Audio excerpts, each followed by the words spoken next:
जय Hind and hello guys, स्वागत है आपका आपके अपने YouTube चैनल ज्ञानदेह होस्ट में। और इस वीडियो में मैं आपको बताने वाला हूं सेंट्रल बैंक ऑफ इंडिया सफाई कर्मचारी यानी कि सब स्टाफ रीओपन ऑनलाइन फॉर्म 2024 के बारे में कि कैसे आपको ये फॉर्म फिलअप करना है। अगर आपको पता हो कि ये वैकेंसी आपकी 2023 के अंदर आई थी, उस वक्त आपने 20 दिसंबर 2023 से लेकर के 16 जनवरी 2024 तक फॉर्म को भरा था और अभी यही फॉर्म आपके दोबारा से रीओपन किए हैं, जो कि आप 21 जून 2024 से करके 27 जून 2024 तक भर पाएंगे। तो गाइस, वीडियो के डिस्क्रिप्शन में मैंने आपको हमारी ऑफिशियल वेबसाइट का लिंक दिया है। ये लिंक आप ओपन करेंगे तो आपके सामने यहाँ पर इस वैकेंसी की जानकारी आएगी। वैकेंसी की संख्या के अंदर कोई भी बदलाव नहीं है, वो जो संख्या पहले आई थी 480 वही है और आपके यहाँ पर फीस भी वही है। सैलरी आपको 28,145 दी जाएगी, यानी कि बाकी जानकारी आपकी सेम है और आप वो सब जानकारी यहाँ से चेक कर सकते हैं। और अगर आपको ये नहीं पता कि इस जॉब में आपको क्या करना होगा तो उसकी पूरी जानकारी के लिए जब ये वैकेंसी आई थी मैंने वीडियो बनाई थी, आप इस वीडियो को वॉच कर सकते हैं। अभी बात करते हैं इसमें रीअप्लाई के बारे में। अगर आपने पहले अप्लाई कर लिया था तो आपको दोबारा अप्लाई करने की आवश्यकता नहीं है, और अगर आप अप्लाई नहीं कर पाए थे तो अब आपको अप्लाई करना होगा। तो आप इंपोर्टेंट लिंक के सेक्शन में आइए और अप्लाई ऑनलाइन लिंक इसके ऊपर क्लिक कीजिए और इसके ऊपर क्लिक करने के बाद आपके सामने कुछ ऐसा इंटरफेस आएगा। अब यहाँ पर आ जाने के बाद में आपको click here for new registration इसके ऊपर क्लिक करना है। अब यहाँ पर आपके सामने ये इंटरफेस आएगा तो आपको आपका फर्स्ट नेम एंटर करना है 10th के सर्टिफिकेट के अकॉर्डिंग, उसको दोबारा डाल करके वेरीफाई करना है। मिडिल नेम है तो आप डाल देंगे, नहीं तो खाली छोड़ देंगे। फिर जो आपका लास्ट नेम यानी कि सरनेम है वो आपको यहाँ पर एंटर करना है, उसको दोबारा डाल करके वेरीफाई करना है। फिर आप आपका मोबाइल नंबर एंटर करेंगे, उसको दोबारा डाल करके वेरीफाई करेंगे। कोई अन्य नंबर देना चाहते तो आप अल्टरनेटिव नंबर के अंदर देंगे, नहीं तो आप इसको खाली छोड़ देंगे। फिर आपको ईमेल आईडी में आपका ईमेल एड्रेस लिखना है। @ से पहले जो भी आपकी ईमेल में आता है वो आप यहाँ पर लिखेंगे और फिर आपका ईमेल किस डोमेन पर है वो डोमेन आपको यहाँ पर सिलेक्ट करना है। जैसे कि मेरा ईमेल gmail.com पर है तो यहाँ से मैं gmail.com सिलेक्ट करूँगा। अब आपको अपनी पूरी ईमेल आईडी यहाँ पर एंटर करनी है, कोई डोमेन नेम सिलेक्ट करने की आवश्यकता नहीं है। फिर आप ये सिक्योरिटी कोड डालेंगे, जो भी जानकारी आपने यहाँ पर भरी है इन सभी को चेक करेंगे and then save and next के ऊपर क्लिक करेंगे। नाउ गाइज, आप यहाँ पर देखेंगे कि जो आपका रजिस्ट्रेशन है वो हो चुका है और आपको रजिस्ट्रेशन नंबर एंड पासवर्ड की जानकारी आपके डिस्प्ले के ऊपर दी गई है। सेम जानकारी आपको ईमेल और मैसेज के माध्यम से सेंड कर दी गई है। अब इस स्टेप के अंदर आप आपका फोटो एंड साइन अपलोड करेंगे। फोटो का साइज 20 से 50 KB एंड सिग्नेचर का साइज 10 से 20 KB के बीच में रहना चाहिए। आप यहां पर guideline for scanning the photograph and signature ये PDF ओपन करके इसकी गाइडलाइन भी देख सकते हैं। अभी आप फोटो अपलोड करेंगे तो आपको चूज फाइल के ऊपर क्लिक करना है। जहां पर भी आपकी फोटो फाइल है सिलेक्ट करनी है, यहां से ओपन करनी है तो आपका फोटो यहां पर इस तरह से आ जाएगा। अब आपको उसको टिक करना है एंड देन जहां पर भी आपकी साइन की फाइल है वो आप यहां पर सिलेक्ट करेंगे और यहां से ओपन कर देंगे तो आपका साइन भी यहां पर इस तरह से आ जाएगा। अब आपको यहां पर टिक करना है एंड देन नेक्स्ट के ऊपर आप क्लिक करेंगे। अब गाइज, यहां पर आपके सामने बेसिक डिटेल आती है। तो सबसे पहले आपको आपका जोन सेलेक्ट कर लेना है कि आप किस जोन में अप्लाई कर रहे हैं। तो जिस भी जोन में कर रहे हैं वो जोन आप सेलेक्ट कर लेंगे। इसके बाद में रीजन क्या है, तो यहां पर ये सभी रीजन है इस जोन में, तो आप किस रीजन में अप्लाई करना चाहते हैं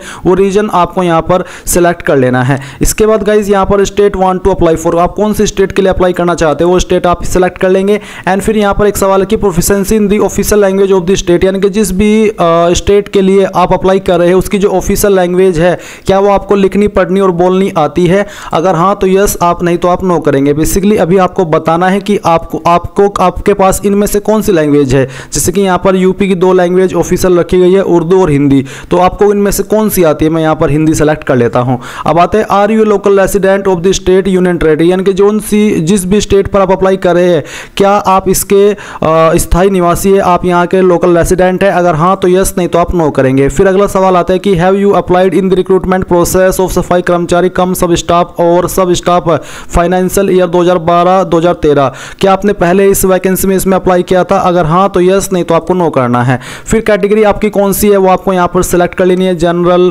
OBC जो भी है वो आप यहाँ पर टिक कर देंगे।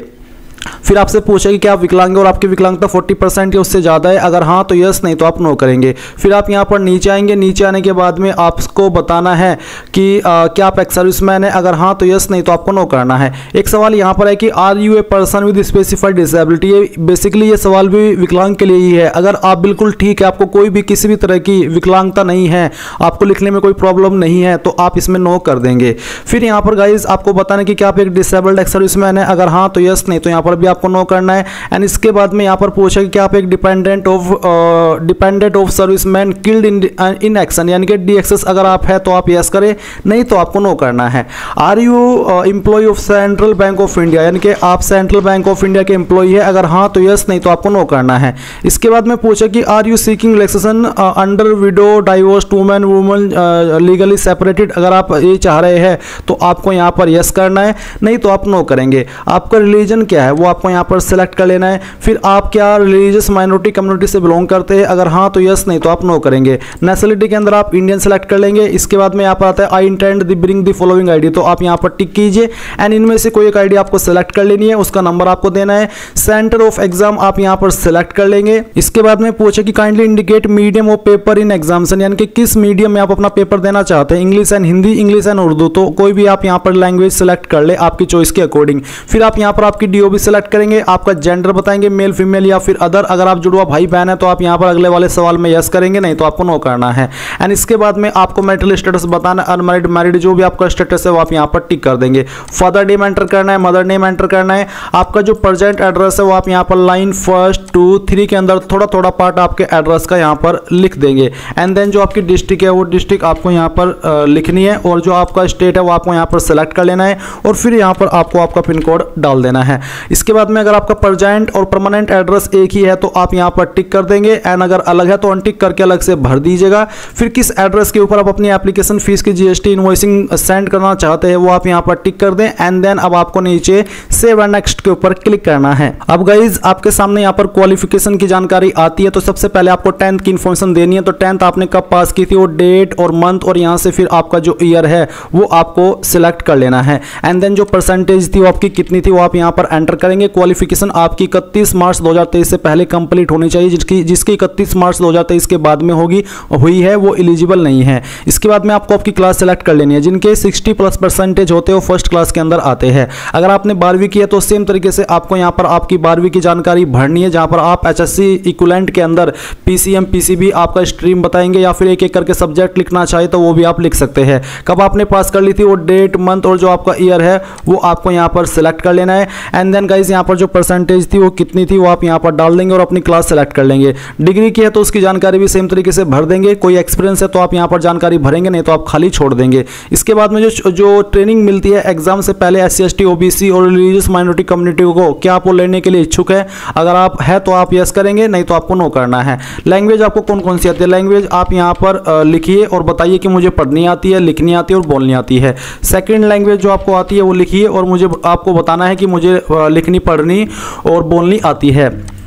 तीसरी लैंग्वेज भी अगर आपको कोई आती है तो आप यहाँ पर लिख देंगे और उसका स्टेटस भी बता देंगे। फिर आप यहाँ पर सेव एंड नेक्स्ट के ऊपर क्लिक करेंगे। अब आपके सामने यहाँ पर आपके फॉर्म का प्रीव्यू आ जाएगा। जो भी जानकारी आपने भरी है उन सभी को आप चेक करेंगे, एंड चेक करने के बाद में नीचे की तरफ आएंगे और डिक्लेरेशन में आपको आई एग्री करना है। और दूसरा वाला डिक्लेरेशन है कि I confirm that my name as filled by me in the application form exactly matches with the name in my ID proof, यानी कि जो नाम आपने इस फॉर्म के अंदर भरा है वो और जो आपने ID यहाँ पर दी है उसके अंदर आपका नाम बिल्कुल सेम है जो आपने फॉर्म के अंदर भरा है। तो आप सेकंड वाले के ऊपर टिक कर देंगे। अगर आपने जो नाम इस फॉर्म के अंदर भरा है और जो आपके पास ID है उसमें आपका नाम डिफरेंट है तो आप तीसरे वाले के ऊपर टिक करेंगे।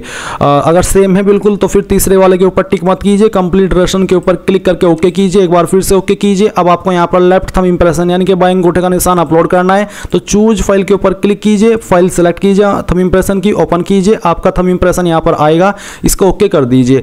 अब आपको हैंड रिटन डिक्लेरेशन अपलोड करना है। इसमें गाइज आप क्या लिखेंगे मैं आपको बता दूं, वीडियो के डिस्क्रिप्शन में मैंने आपको हैंड रिटन डिक्लेरेशन दिया है, आप डिस्क्रिप्शन चेक कीजिए वीडियो का, वहां पर आपको जो लाइन दी गई है डिक्लेरेशन की वो आपको बिल्कुल ऐसे ही कागज पर लिखनी है और उसको स्कैन करके यहाँ पर अपलोड कर देना है। एंड देन फिर आप यहाँ से ओके करेंगे, ये कैप्चा कोड डालेंगे एंड सेव एंड नेक्स्ट के ऊपर क्लिक करेंगे। अब आपके सामने यहाँ पर सिक्योरिटी कोड आया है जो कि आपको फीस को वेरीफाई करते हुए यहाँ पर डालना है एंड देन सबमिट करना है। सबमिट करने के बाद में आपको पेमेंट के पेज पर ट्रांसफर किया जाएगा। आप यहाँ पर आपकी एप्लीकेशन फीस इनमें से किस भी माध्यम का इस्तेमाल करके जमा कर पाएंगे। जैसे आप फीस जमा कर देंगे आपको इसी वेबसाइट पर रिडायरेक्ट किया जाएगा जहां से आपने फॉर्म फिल करना स्टार्ट किया और आप अपने फॉर्म का फाइनल प्रिंट आउट ले पाएंगे। तो इस प्रकार से गाइज आप लोग सेंट्रल बैंक ऑफ इंडिया सब स्टाफ ऑनलाइन फॉर्म 2023-2024 को भर पाएंगे। आई होप ये प्रोसेस आपको पसंद आया होगा। So thanks for watching. जय हिंद।